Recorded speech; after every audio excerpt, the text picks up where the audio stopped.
Part 2, Securities other than common stock. Bonds, preferred stock, and hybrid securities. Most companies are financed through a combination of equity, stock, and debt, bonds and bank loans. Whether a company chooses to finance through equity or debt at a particular time depends on their current valuation, debt and interest ratios, and market conditions. In general, companies are more likely to raise equity capital when they have a high P/E ratio because this will reduce the effect of dilution and improve their debt ratios. If a company has a relatively low P/E ratio and their debt ratios are reasonable, they are more likely to raise money through the sale of bonds. Companies should raise money in whichever way will lead to the highest expected increase in earnings per share.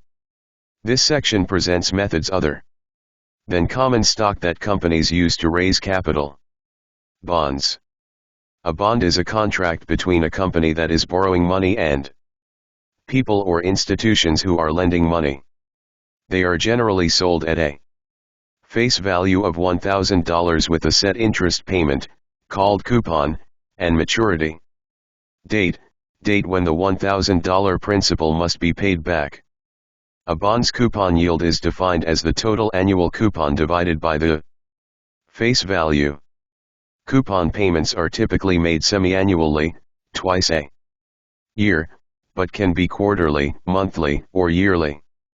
Unlike stocks, bonds are generally backed by a specific asset or group of assets, which means if the company is unable to pay back the principal or interest obligations and goes bankrupt, the assets will be sold and cash will be distributed to the bondholders first.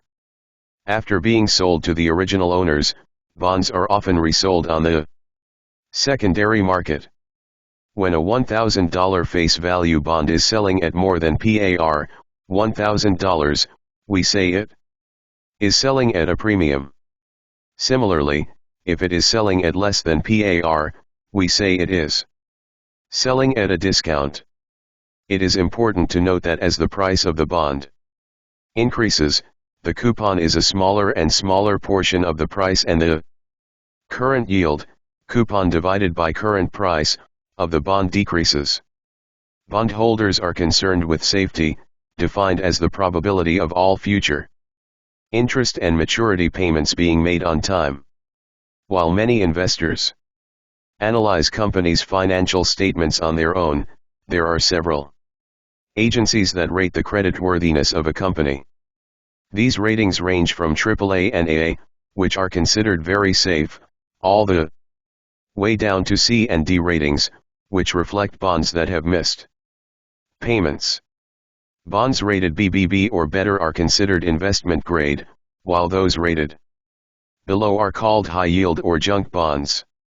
This is due to their significantly higher likelihood of default and limited liquidity, ability to buy/sell easily. Bond yields are inversely related to their credit ratings, which simply implies that investors require a higher coupon to take on the added risk of buying lower-rated bonds. Why bonds go up and down? Bond prices on the secondary market are driven by two main factors. 1. Changing interest rates. Interest rates are generally driven by governmental policy. As interest rates rise in the economy as a whole, the coupon of new bonds will increase. This causes investors to sell their old bonds, which drives the price down, and yield up, until the yields of similarly rated bonds are about the same. The inverse is true for declining interest rates. 2. Changes in creditworthiness. Bond prices are also sensitive to changes in credit quality, but in a much more subjective manner than changing interest rates. If a bond issuer's creditworthiness is deteriorating, investors will sell the bond until the price has been driven down enough. Investors will sell the bond until the price has been driven down enough that the increase in yield offsets the increase in risk. For instance, if a previously A-rated company was being downgraded to A, the price of its outstanding bonds would likely drop until the yield was similar to that of other A-rated bonds in the market. Convertible bonds. Convertible bonds are just like regular bonds, except they may be converted into stock at some point in the future at a specified conversion rate, number of shares/bond. This feature can provide unique advantages for investors, as well as companies. Convertible bond prices move differently than those of normal bonds. If the converted value, conversion rate x stock price, is greater than the current market value of the bond alone, the convertible bond price is likely to move up in line with the underlying common stock price. However, if the price of the stock drops far below the conversion price, face value/conversion rate, the bond is unlikely to follow the stock down below the level of other similarly rated bonds with comparable yields. This offers investors an opportunity to gain the upside potential of an increasing stock price while limiting their downside risk. There are also advantages for the issuing company. First, they will likely be able to sell the bond at a lower yield than that of other similarly rated companies because of the immense upside potential for investors. Additionally, if a bond is converted to stock, the company no longer has to make the interest or principal payments associated with it. However, one of the major disadvantages to the company is that this increases the shares of stock outstanding. This effectively dilutes the ownership of other stockholders, and decreases earnings per share. Preferred and convertible preferred stock. Preferred stock is equity that is sold with a fixed dividend, similar to the coupon on a bond. Preferred stock, as it is often called, may or may not coupon on a bond. Preferred stock, as it is often called, may or may not have a set lifespan and is also rated by credit agencies in the same manner as bonds. At first glance, it may seem more like a bond than common stock. Despite their similarities, there are two key differences between preferred stock and bonds.